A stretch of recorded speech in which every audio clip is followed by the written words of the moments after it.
You're a naturally honest person like Shannon Sharp. It's only so long you can get away with lying before you eventually tell the truth. What do I mean?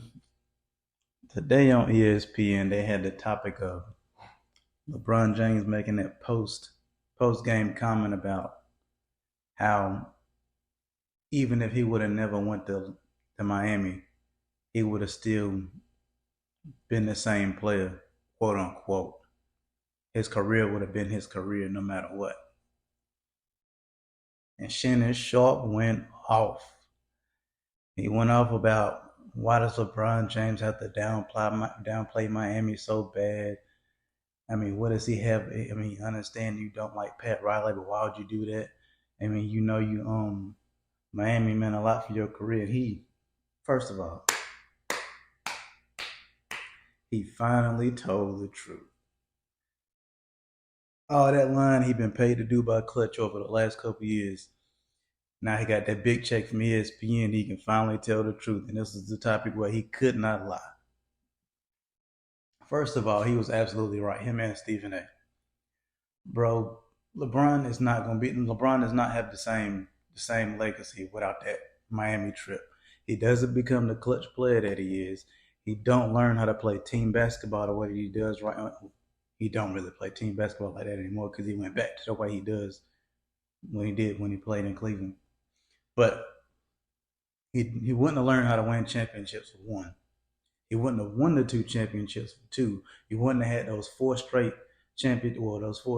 trips to the finals, plus the 4 straight in Cleveland. So that would have never happened. You would have just been another kind of dominant player, just putting up numbers, getting to the playoffs, and just putting up a bunch of good numbers, and probably making a couple more MVP, getting a couple more MVP trophies. But yeah, man, Shannon was completely right. Then you had Molly trying to cap for LeBron, saying, well, maybe he didn't mean it like that and such, and maybe he would have just won in Cleveland the same amount. And then Shannon Sharp, the irony in Shannon Sharp saying this, he said, now we're dealing with hypotheticals. Now we're dealing with hypotheticals. But the last couple of years, all his LeBron based arguments have been on hypotheticals. But when it comes to LeBron versus Jordan arguments, all of them have been hypotheticals. They all go to if LeBron or if Michael Jordan. It's all been hypothetical. But in this instance, he snapped at Molly and said, well, now we doing hypotheticals. He said, well, all I know, Molly, is he wouldn't have been, there's no way I could have argued for him being the top 5 player without those 2 rings in Miami. And he is 100% correct. There's no possible way that you could have argued for LeBron being a top 10 player without those 2 rings in Miami.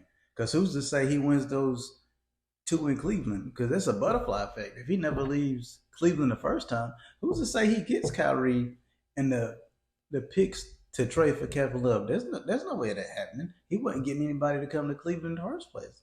He had a couple All Stars that came, and like Antoine Jameson, Larry Hughes, old Shaq, uh, Mo Williams, who was like a fringe All Star player, but not really an All Star player. He had a couple good players, but wasn't nobody really trying to go to Cleveland like that.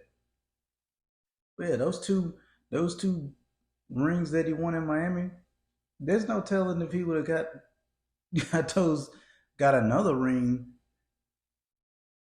after maybe one ring he won. I see him maybe winning like 1 or 2 rings in Cleveland. He would have ended up being this this era's version of Jerry West or Oscar Robertson, just a bigger version. He would have been Oscar Robertson or Jerry West, putting up all those numbers or getting the finals trips or getting to the playoffs and not really doing anything. That would have been his legacy.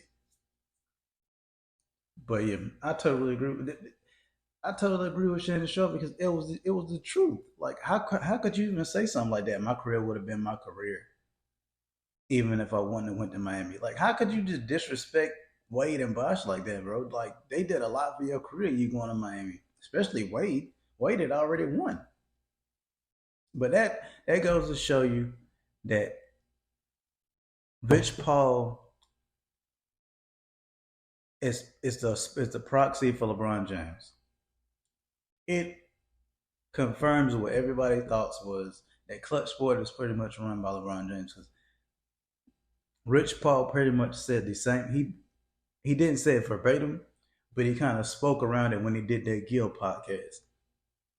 He said LeBron really didn't need to go to Miami because LeBron was LeBron before he went to Miami. He would have found a way to win without Miami, but Miami did help him a little bit. He just needed the infrastructure. You know what I'm saying? The team around him and blah blah blah blah blah. Pretty much around the same lines that LeBron said. Like I would have been LeBron. I would have been my career would have been my career without Miami. Like bro, that's just a straight up lie.